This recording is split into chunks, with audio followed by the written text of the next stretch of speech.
Every high-end and fast food chain restaurant has its remodel and renovation dates set in place for years to come. And this time around, it's the East Liverpool Pizza Hut. When I spoke with Danny O'Connell, the Director of Supporting Services, he told me the estimated completion date may have been bumped from November up to August, just in time for the fall semester. Once this house comes down, it will be a big milestone for the Trumbull Neighborhood Partnership. Here on the campus of Youngstown State University, the BSU's mission is to enrich and empower the lives of the individuals who study here.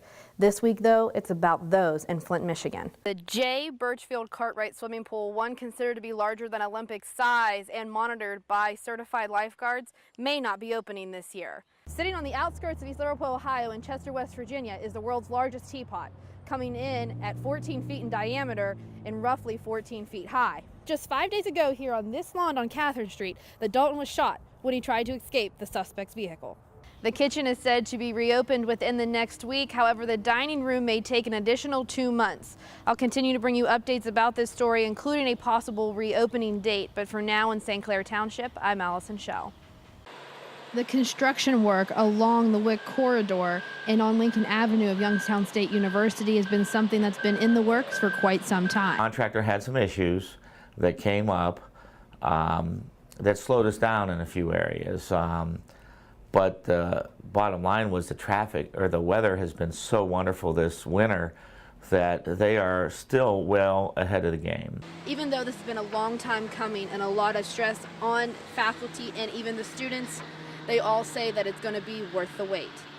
I sat down with Dr. Amy Crawford, a professor from Bliss Hall that's affected by the construction every day. Now, I think it's a really good thing because you hear a lot about curb appeal, and it really is the way that most people come onto campus.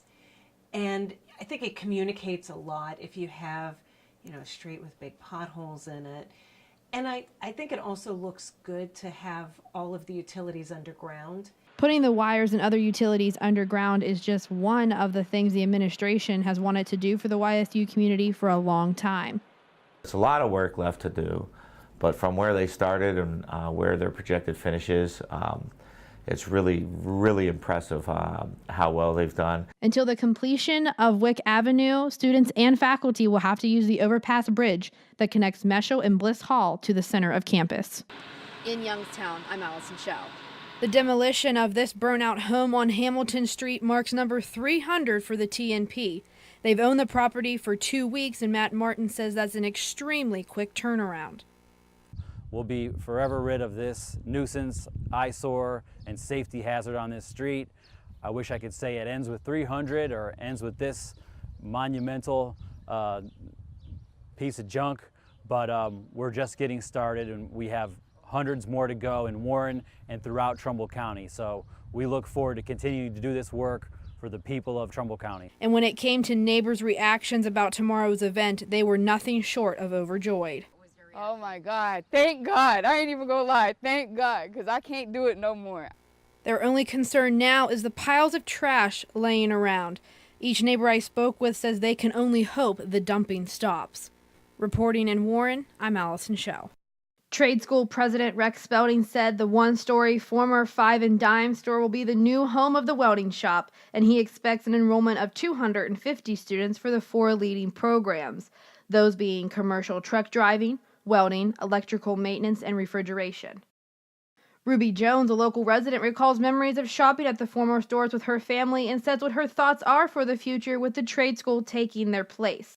You had to really try to get there a little early so you'd be sure and get a parking place because it was so crowded. Ogilvy's was one of the big stores where you could get nice clothes and about everything that you wanted. Then you could leave there and go to the Woolworths 5 and 10, and they had just about everything all the kids wanted. So if I had the boys with me, they sure made hay of Woolworths because they bought a little bit of everything. Her thoughts on the Newcastle School of Trade coming to East Liverpool are all positive. I think that it's going to do a lot for East Liverpool, and I think it's really going to be great for the young people around here. The East Liverpool campus will offer diplomas and further education for students who want to get their associate's degree. You will receive that diploma before moving on and being transferred to the Newcastle campus. For now in East Liverpool, I'm Allison Schell. 3 shots fired and then a car took off. The vehicle has been recovered by Liberty Township Police. It's a gray Dodge Charger. It's believed to have been driven by one suspect while the other shot Dalton outside the passenger window. And I spoke with Liberty Township Chief Tassone. We believe that he was actually in the suspect's vehicle, and at that point we believe an altercation ensued, and the individual got out of the car and he was shot there in the front yard. Dalton is still at St. E's and at last check is on life support. In Liberty Township, Allison Schell. The East Liverpool Rotary Club has been trying to raise money to save the Thompson Park swimming pool. The total cost of renovations, though, is $100 grand. Those were supposed to start in 2015, but as of today, they've only raised $20,000. The pool has depths from 3 to 12 feet, along with a fenced-in wading pool for young children. This pool is also the home to the Thompson Park Dolphins swim team. The community has tried to raise money in the past and fear that something like what has occurred would happen. Danielle, a local teen who has spent a lot of time at this swimming pool, said it would be a big loss to the city.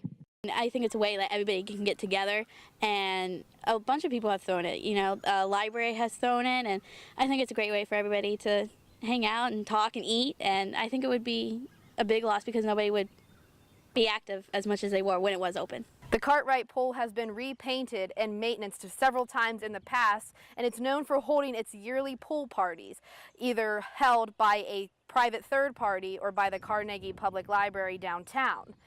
The Rotary Club is still accepting donations and say that any is appreciated. But for now, in East Liverpool, I'm Allison Schell.